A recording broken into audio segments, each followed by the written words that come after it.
Welcome, good morning, and here we are with tonight's hockey. And this video is brought to you by, in part, Angela Wilson on Patreon. There's a shout out tier on Patreon, $9 level, and I need to start putting those shout outs at the start of every video, get into the habit of that, and then we'll be rolling. So I've been like, okay, I had all the names on the list. Like last month, I had all the names. Like, all right, I'm just gonna. And then I finished the video and I look, crap, I forgot the list. So starting today, starting with this video, Angela Wilson. This is the video, in part produced via donations and whatnot. So yeah, let's get into tonight's action. We're starting with Minnesota and Toronto. This game starts at 7 o'clock Eastern. There's surprisingly only two games starting at 7 o'clock Eastern. Most of the action's on the West Coast this fine evening. So that's kind of fun. Minnesota's now 1-4. Going to be a lot of swagger with those boys coming off that win over Ottawa. And in against the 3-2-1 Toronto. Now, the Leafs have to be careful here. This is a team that's coming off of a back-to-back. And they have to jump on them early. If Minnesota gets some confidence or gets some kind of something going, it could be a long night for them. That being said, their leading scorers are still Brad Hunt, 2 goals, 2 assists, Spurgeon a goal and 2 assists, and Suter with a goal and 2 assists. Conspicuous by their absence from the score sheet for the most part, Eric Stahl with an assist, Kevin Fiala with an assist, and Ryan Donato with 0 points, and he's been a healthy scratch at I think he's had one game where he's a healthy scratch. I think it was the game before the one against Ottawa. Anyways, Toronto, Austin Matthews still their leading scorer, 6 goals and 1 assist. Marner, 2 goals, 4 assists. Nylander, 2 goals, 3 assists. Mikheyev making a lot of headlines, and not just because he misses soup. 2 goals and 3 assists for him. On the Toronto side of things as well, on the colder side, you have Andreas Janssen at a goal and an assist, and Kapanen has 2 assists so far in 6 games. So that's not quite where you would have wanted to see him if you're a Toronto fan before the season started. But there's lots of time left. Next up, Tampa. The Tampa Bay Lightning going to Montreal tonight. This is an interesting one. So Tampa's 2-2-1, right? So they've won 2 out of 5, and Montreal's won 2 out of 5. So tonight, one of them's going to emerge as 3 out of 6. One of them's going to be 2. And again, if Montreal can come up with a victory over Tampa tonight, that's going to be some massive bragging rights. They would go from beating St. Louis to beating Tampa, and then we can start having this conversation about, so what kind of playoffs could Montreal end up in? On the Tampa Bay side, Stamkos and Kucherov are their tied leading scorers at 3 goals, 3 assists each. And Sergachev has 6 points, all of his via assists. On the Montreal side, Gallagher, 2 goals, 4 assists. Drouin also has 2 goals, 4 assists. And Domi with 3 goals, 2 assists. So, one of the storylines out of this game tonight is Drouin and Sergachev, who are traded for each other, both of them are in the top 3 scorers for their teams. They're both performing very well to start the season. On the colder side, Yanni Gourde stands out with 2 assists. Alex Killorn, 2 assists. And Ryan McDonough with 0 points so far this season. On the Montreal side, Suzuki has 1 assist, and Byron has 1 assist thus far. Suzuki, I think it's in 5 games, and I think it's Byron in, they're both in 5 games. They've got the 1 assist. So, we'll see which one gets off the snide tonight. Keep in mind that when I've been talking about who needs to score, usually those players will get on the board that night. So, no hockey powers, just deducing, well, these guys are overdue. So that's kind of why I throw them up here. If you're looking for somebody who might be overdue to look at tonight, might be the guys on the board. Arizona in against Winnipeg. So kind of decided if I'm going to wear something for the preview, I'll wear a Jets jersey that was worn by the team that went to Arizona, and I'll wear the hat of the current Winnipeg Jets. And then that way I'm kind of wearing 2 teams, but I'm really only wearing 1. The Coyotes 1-2-1 so far this season, and Winnipeg 4-3. Winnipeg, it's been an up and down season to say the least, and you go from one day going, hey, these guys look great, to the next day going, oh, maybe they're not playoff worthy. It's going to be a long season of ups and downs for Jets fans, I think. Leading scorers for the Arizona Coyotes, Keller, 3 assists. Garland, 2 goals, and Nick Schmaltz has 2 goals as well. On the Winnipeg side, Laine, 3 goals, 8 assists. Scheifele, 3 goals, 7 assists. And Ehlers with 2 goals and 5 assists. Now on the colder side, you've got Kessel with 1 assist so far in 4 games for the Coyotes. And if he still has 1 assist emerging from tonight, you can officially label him as being cold. Hinostroza has 1 assist. And Richardson, the 19-goal season from last year, he's sitting with 0 points currently. On the Winnipeg side, Connor, 2 goals and an assist. He seems to be picking it up, but still 3 points in 7 games is a little bit less than was expected. Lowry has no points yet. And Mason Appleton, who is showing... he's showing the effort. I think the points are going to come. Just they haven't shown up yet. So I anticipate a game here that, with it being between a team that has trouble keeping goals out of their net and a team that has trouble scoring, could be very interesting to see how that one turns out between the two of them. Philly. Their road trip continues. They're in against Calgary tonight. Philly's 2-0-1 after that comeback that got them a point against Vancouver. Calgary's a disappointing 2-3-1. And if Philly goes in there and beats them tonight, the alarm bells can start sounding a little bit for the Flames.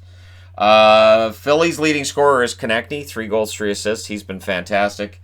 Lindblom, 2 goals and an assist, and Provorov with a goal and 2 assists as well. So 3 points for both of them. On the Calgary side, Gaudreau, 3 goals, 4 assists. Of course, their leading scorer is Johnny Gaudreau. Tkachuk, 2 goals, 4 assists, and Lindholm, 3 goals and 1 assist to round out the scoring with the guys at the top. Now, the ones that are struggling, or guys who haven't put in points yet, Claude Giroux stands out with 1 assist. Voracek and Van Riemsdyk, both of them scoreless.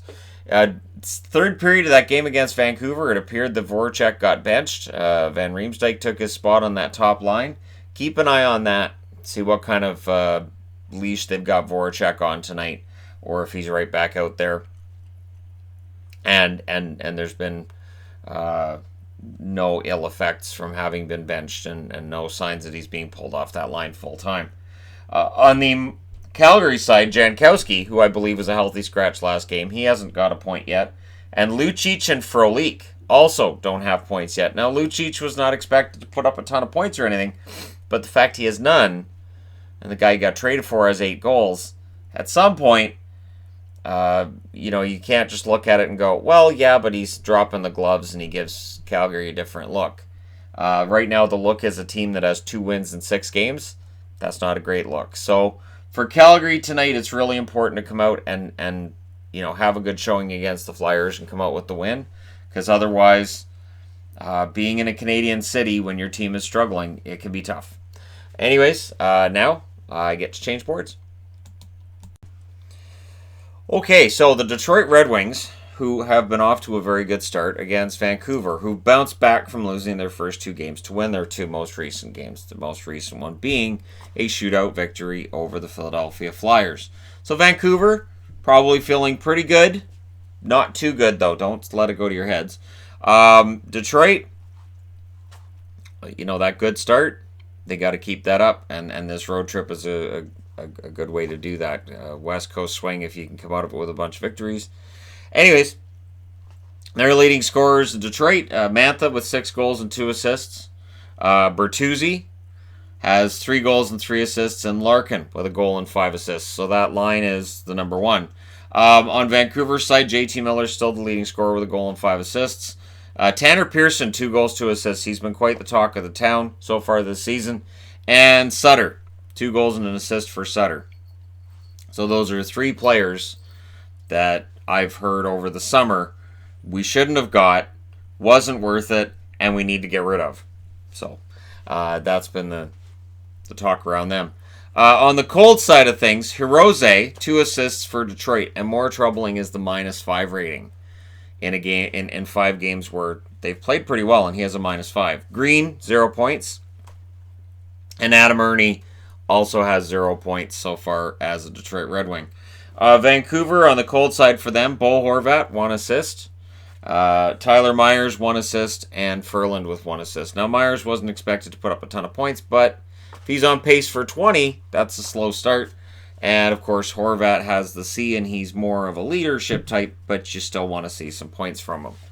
So, I anticipate a pretty good game tonight. Thatcher Demko will be playing for Vancouver, of course, because Jacob Markstrom is overseas until this coming weekend. So, yeah, there you go. Next up, Nashville. The Preds in against Vegas. The Predators 3-2, Vegas 4-2. Vegas has got to feel pretty good. Here's the thing with Vegas, and here's the benefit Vegas has. They play very, very well in their own division. You look at their record this year, they're excellent against their own division. Now, they're against a central opponent. And we'll see how that goes for them. We'll see if they remain perfect in their own division and not so perfect outside of it. Duchesne's the leading scorer for Nashville, 2 goals, 7 assists. Forsberg, 4 goals, 3 assists. And Johansson with 2 goals and 5 assists. So the scoring side of things has gone pretty well for Nashville. The more notable thing has been some goals going in that normally wouldn't. On the Vegas side, Stone, 4 goals, 5 assists. Pacioretty, 2 goals, 6 assists. And William Karlsson has 6 assists for the Vegas Golden Knights.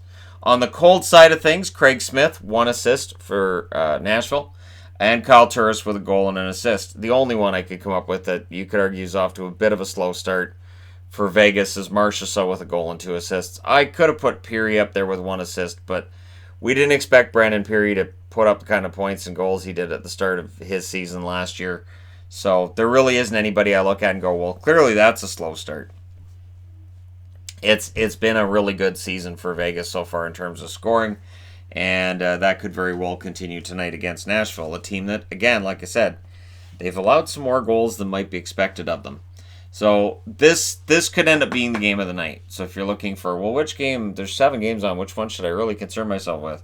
This one could be the game of the night. The thing is, starting at 10 o'clock Eastern, there are a lot of people on the East Coast that, again, I say this, and I mean this, I understand not staying up to watch them, but there are some games that they are pretty darn good. And if you stay up to watch them, just if you have to skip school, just tell them the hockey guy said it was okay. I don't think that works. Yeah, I don't think that. I don't do that. Don't do that. Finally, last but not least, Carolina. And in against the Kings. This one's listed as starting at 10:30 Eastern, 7:30 Pacific. This should be interesting. Which Kings team shows up? The one that lost games 1, 3, and 5, or the one that won games 2 and 4? Because they're totally different teams. That being said, Carolina at 5-1, they're pretty good. Yep, and this is a chance for them to continue on what looks like one of the best starts in franchise history. Leading scorers for Carolina, Hamilton, 4 goals, 4 assists. Dougie Hamilton's been fantastic in almost every game this year. Svechnikov, goal, 7 assists, and Teravainen, 2 goals and 4 assists. On the LA side of things, Kopitar, 2 goals, 6 assists. Brown, 3 goals, 3 assists for him. And Kovalchuk, 2 goals and 4 assists. Noteworthy with Ilya Kovalchuk, he is a -5 right now. So, yes, he's scoring points, but it would -5 through 6 games would indicate he's had some defensive problems this year. On the slow side of things, Wallmark has 1 goal for Carolina. Aho has 1 goal. That's it. Sebastian Aho is going to break through. He's going to get his points. It's just weird to see him with 1 point in 6 games. And Edmondson, no points for him, but any Carolina fan that's watched him so far will tell you that physically on that blue line, he's made a big difference. So where Jake Gardner's come in and picked up the offensive slack that is gone with, or that's shown up with the loss of Falk, Edmondson really has brought the physical game, and it does change that blue line. That blue line has changed quite a bit since last season. So we'll see if it's better. So far, it definitely looks better. On the slow side for LA, Jeff Carter stands out as a guy with 1 point. I believe he's a -5 as well. So there's a lot of minuses to be found on that roster, and LA's got to have a good game. They've got to come out, and really what they got to do, they've got to get saves. I don't want to sound like Doug McClain here, but these guys have got to make a save. You've got to start seeing highlight reel saves from the Kings, which is something we have seen for about a decade now, where Kings goaltenders just, that's what happens. Usually Jonathan Quick, but sometimes whoever else is in net you see the highlight saves from as well. So highlight reel saves are needed, and Carolina's going to generate some offense, so it's really needed tonight. Let me know your winners in the comment section below as always. Don't forget to hit like and subscribe if you're browsing your way through. You just happened upon this video. 7 games tonight, 6 tomorrow, and I believe it's 9 the night after. It's relatively busy, but not too busy this week, which is kind of nice. It's kind of how I like it. Thank you guys so much for watching. Thanks for all your support. I will talk to you again soon.